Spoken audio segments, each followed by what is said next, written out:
হায় হায়, আমার ছেলের হাতে কি হলো! লেবু দুইটা দিয়ে আমি কি করব, কোন রান্নায় কি ট্রিক্স খাটাবো, এবং আজকে নাস্তা হিসাবে আমরা কি কি খাবো সব আপনাদের সাথে শেয়ার করব। ঠিক আছে? এবং আপনাদেরকে বলতে হবে এই যে নাস্তার রেসিপিটা দেখাবো এটা কমেন্টসে জানিয়ে যাবেন আপনারা কি বলে থাকেন, আমি এই নামটা বলবো না। তো আসসালামু আলাইকুম, কেমন আছেন সবাই? আশা করি আমার নতুন আরেকটা ব্লগ দেখার জন্য আপনাদের সবাইকেই স্বাগতম। আর এই আমি দেখাচ্ছি আমার হাজব্যান্ড মিষ্টি নিয়ে আসছে। আসলে আমি আজকে আমার ডায়াবেটিস আছে কিনা আজকে 2 মাস ধরেই আমি ভয় পেতেছিলাম যে আসলে কি আমার ডায়াবেটিস আছে, কারণ আপনার ভাই আমাকে ফাইজলামি করে বলতেছে যে তোমার ডায়াবেটিস হয়তো আছে, তাই তুমি তুমি খালি ঘুমাও, মানে আমার খুব ঘুম পায় আর কি, ঘুম না ঘুমাইলেও ঘুম পায় আর কি, এই একটা অবস্থা। তো আজকে চেক করে দেখলাম যে না, আলহামদুলিল্লাহ আমার কোনো ডায়াবেটিস নাই, মাশাআল্লাহ আপনাদের দোয়ায়, সকলের দোয়ায়। আর এর জন্য এই খুশিতে আমার হাজব্যান্ড মিষ্টি নিয়ে আসছে, কারণ আমি মিষ্টি খুব পছন্দ করি।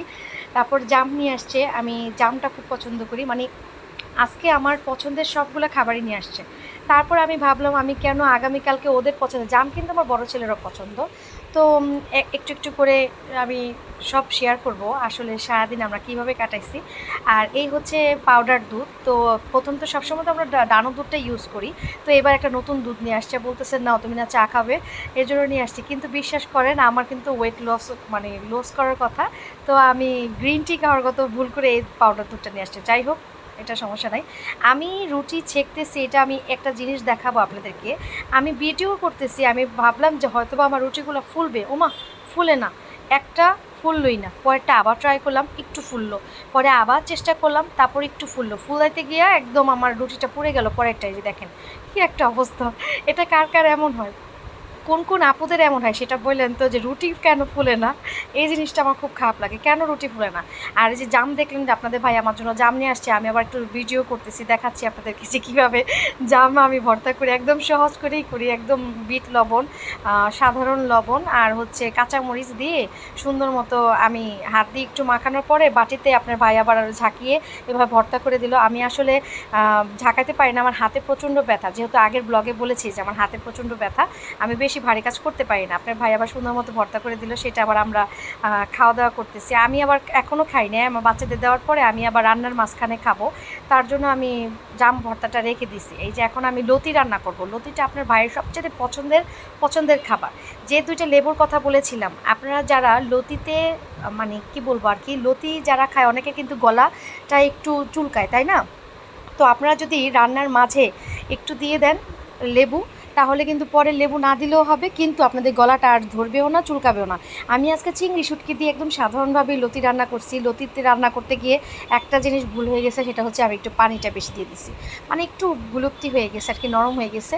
কিন্তু মাশাআল্লাহ খেতে যা মজা হয়েছে, খুবই দারুণ হয়েছে, ওর বাবা খুব পছন্দ করছে। আর তার উপর করেছি কাঁঠালের বিচি দিয়ে লতিটা। আর এখন তো আমরা কিন্তু কাঁঠাল খাই না, বাট কাঁঠালের বিচিটা খাই, কাঁঠালের বিচিটা আমাদের খুব পছন্দ। এই তো আমি খাবারের মাঝখানে আবার একটু ভিডিও করতেছি, দেখাচ্ছি আপনাদেরকে আমি খাচ্ছি। যাই হোক, আর এই তো একটু লতিতে আমি কিন্তু আলু দিই, ওর বাবা আলু ছাড়া কিন্তু লতি খাবে না, ওর বাবা সব কিছুতেই আলু লাগে, এমন একটা অবস্থা। এই তো লেবুটা দিচ্ছি, লেবুটা রান্না হওয়ার পরে দিবেন, রান্না শেষ হয়ে যাবে তারপর দিবেন। এই তো ফাইনাল লুক, কিন্তু খেতে কিন্তু মাশাআল্লাহ দারুণ হয়েছে, খুবই মজা হয়েছে।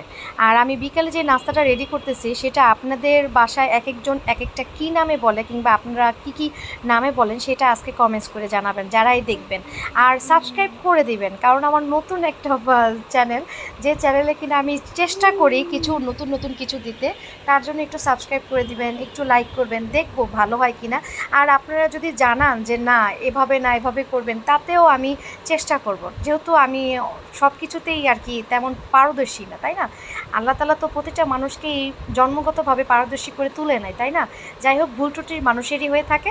তো অবশ্যই জানাবেন যে কোনটা করলে ভালো হবে, কিভাবে করলে ভালো হবে, এটা জানাবেন। আর এই তো আমরা আজকে পাউরুটি দিয়ে একটা নতুন নাস্তা রেডি করতেছি। এই নাস্তাটা আপনাদের এই বাসায় কিংবা আপনারা কী নামে বলেন সেটা বলবেন, আমি নামটা বলবো না। খেতে কিন্তু মাশাআল্লাহ হয়েছে। আর অবশ্যই টিস্যু দিয়ে, আপনারা যে কোনো তেলের খাবারে টিস্যু দিয়ে উঠাবেন, তাহলে টিস্যুটার মধ্যে কিন্তু আপনাদের তেলটা যেটা আছে সেটা শুষে নেবে। যাই হোক, গত একটা চিকেন ফ্রাই রেসিপিতে আমি কিন্তু বলেছিলাম যে টিস্যুর মধ্যে উঠালে কিন্তু তেলটা শুষে নেয়। যাই হোক, এখন যেটা কথা সেটা হলো যে জাম ভর্তা আমার পছন্দ, আমার বড় ছেলের পছন্দ, যেহেতু আমরা টক ঝাল খাই। আর মিষ্টি আবার আমিও খাই, আমার ছোটো ছেলেও খাই, আসলে কি আমি সবই খাই। আমি আমার ভিতরে এত এটা খাই না ওইটা খাই না ওই ধরনের না। আমি মাশাআল্লাহ দিলে আলহামদুলিল্লাহ আমি সব খেতেই পছন্দ করি। যেভাবে যে পাত্রে রাখা হবে না কেন সেই পাত্রেই থাকার চেষ্টা করি, ভালো লাগে আর কি। আর এই হচ্ছে আমি করে ফেলছি। আমার এর মধ্যে আমার ছোটো ছেলেটা আসবে দৌড় দিয়ে, এই তো দেখছেন এসে পড়ছে। ছোটো ছেলেটা এসে দেখতেছে যে কতক্ষণে হয়েছে, ও খাবে। আসলে এটা মিষ্টি আইটেম, তো মিষ্টি আইটেম ওর খুব পছন্দ। আমি বললাম বাবা একটু টাটা দিয়ে দাও, ও একটু আপনাদেরকে দেখালো, টাটা দিল। যাই হোক, আমার ছোটো ছেলের জন্য একটু মাশাআল্লাহ বলে দিবেন। আর চা তো থাকতেই হবে। আর এই হচ্ছে আমার ছেলের হাত কেটছে, ও বললো। আমি তো ভয় পেয়ে গেছি, আল্লাহ আমার ছেলে হাত কেটে ফেলছে। না, ওনাকে আমি বলছি যে বাবা আসো তোমাকে পড়তে বসায়, সে কী করছে টমেটো কেচাপ দিয়ে হাতের মধ্যে দিছে, দেওয়ার পর বলতেছে মা দেখো রক্ত। ও কিন্তু রক্ত বলতে পারে না, মানে র উচ্চারণ করতে পারে না, ল বলতেছে। মা দেখো দেখো রক্ত রক্ত এইভাবে বলতেছে। তখন আমি ভাবলাম আমি একটু ভিডিও করে আপনাদেরকেও শেয়ার করে দেখেন আমার ছেলের মাথায় কী বুদ্ধি আসছে, যে টমেটো কেচাপ দিলে বোঝা যাবে যে না এটা হচ্ছে কি আপনার রক্ত হয়েছে, আমি এই হাত দিয়ে লিখতে পারবো না। কতটুক বাচ্চা কতটুক ব্রেন খাটিয়ে কী কাজ করে দেখেন। আর এই একটু ডেকোরেট করলাম, যেহেতু থাম্বনেইলে আমাদের ছবি দিতেই হয়, তার জন্য একটু ছবি তুললাম, তারপর আপনাদেরকে আবার শেয়ার করলাম।